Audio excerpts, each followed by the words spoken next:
बिस्मिल्लाहिर्रहमानिर्रहीम। अस्सलाम वालेकुम नाज़रीन, आप देख रहे हैं हमारा यूट्यूब चैनल और मैं हूं आपका होस्ट मोहम्मद वकास। आज मेरे साथ जो शख्सियत बैठी है मलिक अब्दुल मुन्इम अवान साहब। आप उम्मीदवार हैं पीपी 72 भेरा से और इनसे आज पीपी 72 के हवाले से हम बातचीत करेंगे। जमात इस्लामी से इनका ताल्लुक़ है। तो अस्सलाम वालेकुम जी मलिक साहब। वालेकुम अस्सलाम व रहमतुल्लाहि व बरकातुहू। मलिक साहब, आपके इंट्रोडक्शन में जो चीज़ें मैं बयान कर सकता था कर दिया। अभी मेरा सवाल है आपसे पहला कि आप इससे पहले कौन से पेशे से मुंसलिक रहे हैं और तालीम आपकी कितनी है? बिस्मिल्लाहिर्रहमानिर्रहीम। सबसे पहले तो मैं आपका शुक्रिया अदा करता हूँ कि आप तशरीफ़ लाए, वक्त निकाला। तो मैं 1987 से महकमा तालीम से वाबस्ता हूँ। माशाल्लाह। एम इस्लामियात मैंने किया है, ठीक हो गया। एम एड किया है, इसके बाद LLB ऑनर्स किया है। माशाल्लाह। 30 साल मैंने महकमा तालीम में बतौर टीचर खिदमत सर अंजाम दिए। अब 2017 से वहाँ से रिटायरमेंट लेके मैं एक अपना प्राइवेट इदारा जो उसको चला रहा हूँ, इसलिए मेरी तो सारी ज़िंदगी जो तालीमी मैदान के अंदर गुजरी है। माशाल्लाह। ये नाज़रीन बड़ी खुशकिस्मती है कि हमारे अब पॉलिटिक्स के मैदान में ऐसे पढ़े लिखे और बासलाहियत लोग शामिल आना शुरू हो गए हैं, तो बड़ी अच्छी चीज़ है। आप वकील भी हैं। आपसे सवाल ये, सियासत में आप क्यों आए और फिर जमात इस्लामी का प्लेटफॉर्म ही क्यों आपने इस्तेमाल किया? बाकी अदर जमातें भी हैं। वो अल्लामा इकबाल रहमतुल्लाह अलैह ने फरमाया था कि जुदाउद्दीन सियासत से तो रह जाती है जंग। रह जाती है जंग। तो हम इस सियासत को जो है वो दीन के ताबे करना चाहते हैं, अल्लाह की ज़मीन पर अल्लाह की दीन को गालिब करने की जदोजहद करना चाहते हैं। यही जमात इस्लामी का मकसद है, यही तमाम अंबिया की दावत का खुलासा है। इसलिए हमने तो ज़िंदगी के अव्वल रोज़ से इसी मिशन को इख्तियार किया है और इंशाअल्लाह मरते दम तक इसके साथ ही वाबस्ता रहेंगे ताकि अल्लाह का दीन जो है वो अल्लाह की ज़मीन पर गालिब आ जाए। मतलब आपने जमात इस्लामी का प्लेटफॉर्म इस्तेमाल किया अपने इलाके के हवाले से। जमात इस्लामी हर वक्त ग्राउंड में मौजूद होती है और जितने भी सोशल इश्यूज़ हैं या लोकल इश्यूज़ जिनको आप कहते हैं, उनके ऊपर अगर तवाना आवाज़ जो है वो समझी जाए तो वो जमात इस्लामी की तरफ से आती है। बाकी सारी जमातें हैं, नाम तो सभी लेते हैं, लेकिन डेफिनेटली अगर वो इसके ऊपर काम करते तो हालात आज इस तरह ना होते।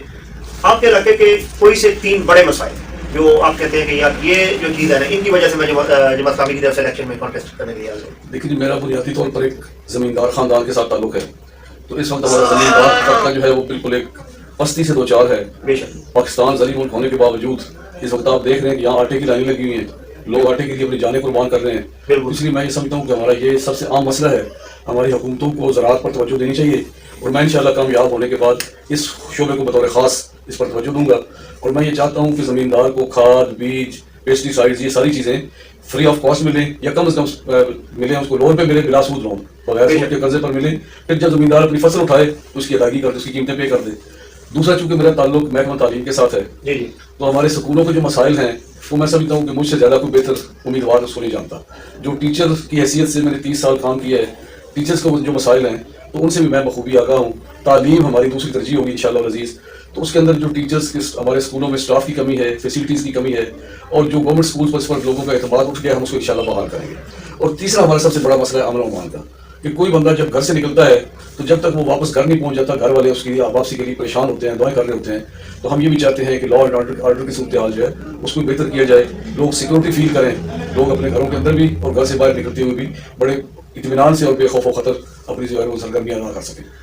माशाल्लाह, ये तो आपने बेसिक फंडामेंटल राइट्स के ऊपर बात कर दी है, जिसके लिए हम हुकूमत को टैक्सेस पे करते हैं। सारे बुनियादी हकूक हैं, आपने इनके ऊपर तवज्जो दिलाई है। तो कोई से 2 इनकलाबी इक़दाम जो आप कामयाब होने के बाद जो इस पैराई से हट के आप करेंगे? लेकिन इसमें इस वक्त हमारी यूथ जो है ये हमारा एक बहुत बड़ा एसेट है। बेशक। यानी पाकिस्तान इस हवाले से दुनिया के अंदर बिल्कुल टॉप पे है कि जहाँ पर यूथ की बहुत बड़ी तादाद है, 65% है। बेशक। तो ये 65% जो है इनके लिए हुकूमती सतह पर करने का कोई काम नहीं है। तो अब इंशाअल्लाह अज़ीज़ ये अपने इक़्तिदार में आके कामयाब होके तो यूथ के लिए पॉजिटिव सरगर्मियाँ जो है ना उसको तरतीब देंगे, स्पोर्ट्स के मैदान आबाद करेंगे। इस तरह IT के शोबे में बहुत ज़्यादा स्कोप है, तो हम कोशिश करेंगे कि अपने यूथ को साइड पे लेके आएँ।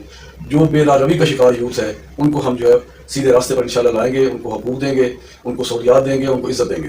ये वेरी गुड। अच्छा, इसमें ना 2 चीज़ें आपने बड़ी पिन पॉइंट पे जो हमारे इस चैनल का ना हार्डकोर हमने एजेंडा रखा हुआ है। हम 2 चीज़ों को प्रमोट करने के लिए हम अपने चैनल के ऊपर ना बात करते हैं और आपने दोनों ही बयान कर दिए हैं, एग्रीकल्चर और IT है। इंडिया ने अपने मुल्क के अंदर आज से गुज़श्ता 20 सालों से उन्होंने ज़रूरी इमरजेंसी नाफिज की हुई है। इंडिया का सबसे मकबूल नारा जो है ना वो जिए जवान जिए किसान है। तो वो एग्रीकल्चर को प्रमोट करने पे लगे। आप इस हवाले से एक तो आपने बयान कर दिया और दूसरा IT के हवाले से कोई इनकलाबी मशवरा आप हुकूमत को देना चाहें कि या कोई ऐसा काम कर दें कि ज़मींदार भी खुशहाल हो जाए और IT का शोबा भी हमारा तरक्की कर जाए। अगर ये दोनों तरक्की करते हैं तो मैं गारंटी करता हूँ कि पाकिस्तान तरक्की कर देगा। देखिए जी, आपने तो इंडिया की मिसाल दी है, انڈیا ایک بہت بڑا ملک ہے بے شک لیکن ہمارے سامنے اسرائیل بالکل ایک چھوٹا سا ملک ہے. کوئی شک نہیں. تو ایگریکلچر کے میدان میں اس وقت اسرائیل ٹاپ پہ ہے. ڈیفینیٹلی وہاں پہ بہت زیادہ ریسرچ ہو رہی ہے, بہت زیادہ وہ اس شعبے کے اندر آگے ہیں. تو پاکستان ایک زرعی ملک ہے, پاکستان کے اندر زرخیز زمینوں کی کمی نہیں ہے, پاکستان کا نہری نظام دنیا کا بہترین نہری نظام ہے. تو ضرورت اس بات کی ہے کہ یہاں کے کسان کو سہولیات فراہم کی جائیں. ابھی آپ کے علم میں ہے کہ کچھ عرصہ پہلے تک زمیندار کے لیے جو ہے وہ بجلی کے ریٹس کم تھے, تو ہم نے بھی اپنا جو ہے وہ ڈیرے پہ ٹرانسفارمر لگوایا, موٹر لگوائی, لیکن جو ہی ہم نے اس کو انسٹال کروا لیا کچھ عرصے کے بعد اس کے ریٹ بڑھ گئے. اب وہ زمیندار پر اتنا بوجھ بن گیا کہ اس کی برداشت سے باہر ہوتا جا رہا ہے. ہم یہ چاہتے ہیں کہ حکومت کو یہ چاہیے کہ بجلی جو ہے زمیندار کو مفت فراہم کی جائے, اچھی اس میں ترقیات جو خاص طور بیج ہے اس کے اندر بہتری آئے, جانوروں کی جو نسل ہے اس کے اندر بہتری لائی جائے تاکہ ہمارے جانور تھوڑا کھا کے زیادہ جو ہے وہ دینے والے ہوں.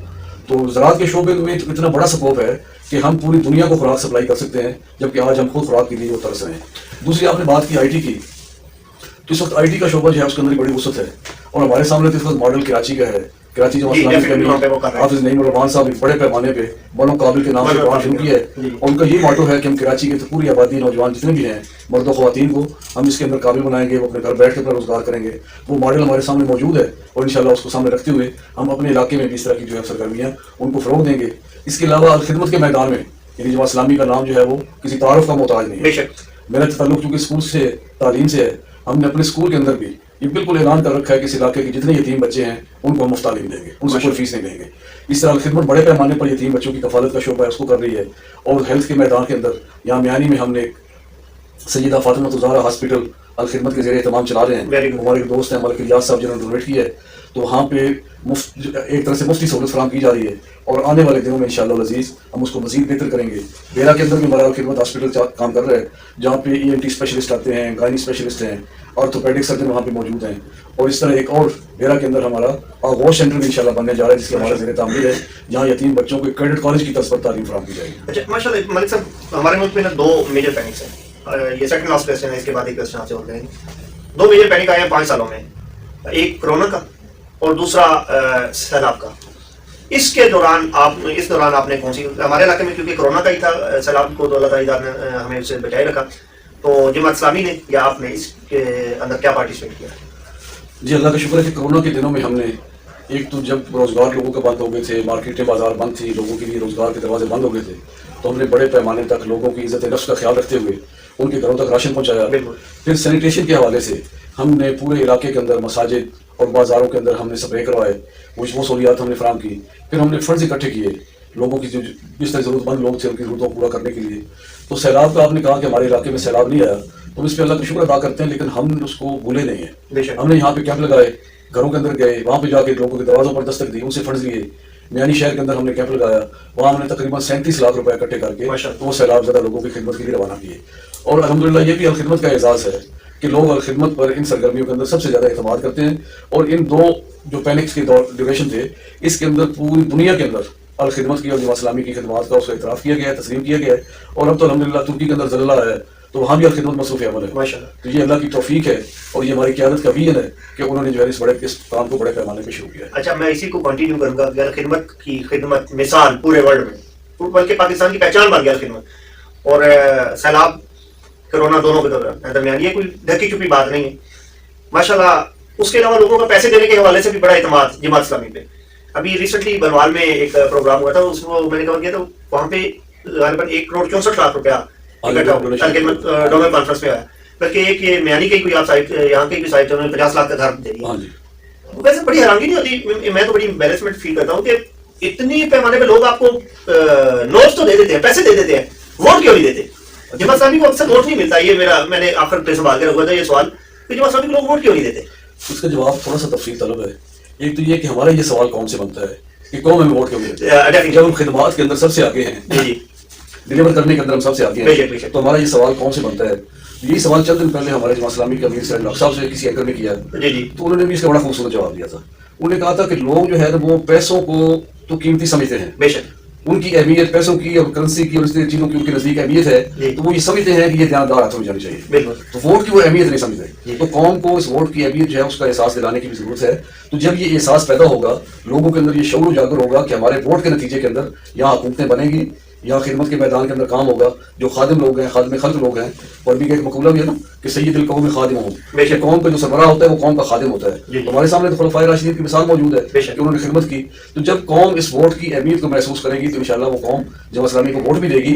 और आपने कराची के अंदर देखा, कराची हमारा सबसे बड़ा शहरी इलाका है, तो वहाँ जब जमात इस्लामी ने डिलीवर किया, लोगों तक गई, तो अल्हम्दुलिल्लाह जमात इस्लामी के लोगों को जो है वो कौम ने वोट दिए। तो हम अब उम्मीद करते हैं कि अब इलेक्शन कैंपेन के लिए हम इलाके के अंदर निकले हुए हैं, लोगों से मिल रहे हैं, तो बड़े पैमाने पे लोग हमारी सलाह भी रहे हैं, हमारे साथ देने का ऐलान भी कर रहे हैं, और ये बात तस्लीम करते हैं कि इस वक्त मुल्क के तमाम मसाइल जो है उनका हल जमात इस्लामी के पास है। और हम ये कहते हैं कि हल सिर्फ जमात इस्लामी। इस वक्त जो सूरत हाल है आप देख रहे हैं कि जो मुल्क की सूरत हाल है, यानी सिर्फ और सिर्फ दो अफराद की, दो शख्सियात की मफादात की जंग है, और उसके नतीजे में सफर कौन कर रहा है? आवाम कर रही है। मुल्क जो तबाही का निशाना बन रहा है, और इस वक्त इतना बड़ा मुल्क होने के बावजूद, इतना पोटेंशियल होने के बावजूद पाकिस्तान जो है दुनिया भर के अंदर तमाशा बना हुआ है। तो इंशाअल्लाह अज़ीज़ हम पाकिस्तान को इस दुनिया के नक्शे पर एक मुमताज़ हैसियत देंगे, एक बाइज़्ज़त मकाम दिलवाएंगे, और पाकिस्तान के पासपोर्ट की दुनिया के अंदर इज्जत होगी। बेशक इंशाअल्लाह जी। नाज़रीन, मलिक अब्दुल मुन्नम अवान साहब आपसे मुखातिब थे, तो इंशाअल्लाह दीगर उम्मीदवारान से भी हम बातचीत करेंगे। तो अल्लाह ताला की तरफ आपको कामयाबी दे। तो आप इसी तरह खिदमत में लगे रहें, तो इंशाअल्लाह। वस्सलाम, मिलेंगे फिर एक नए इंटरव्यू के साथ।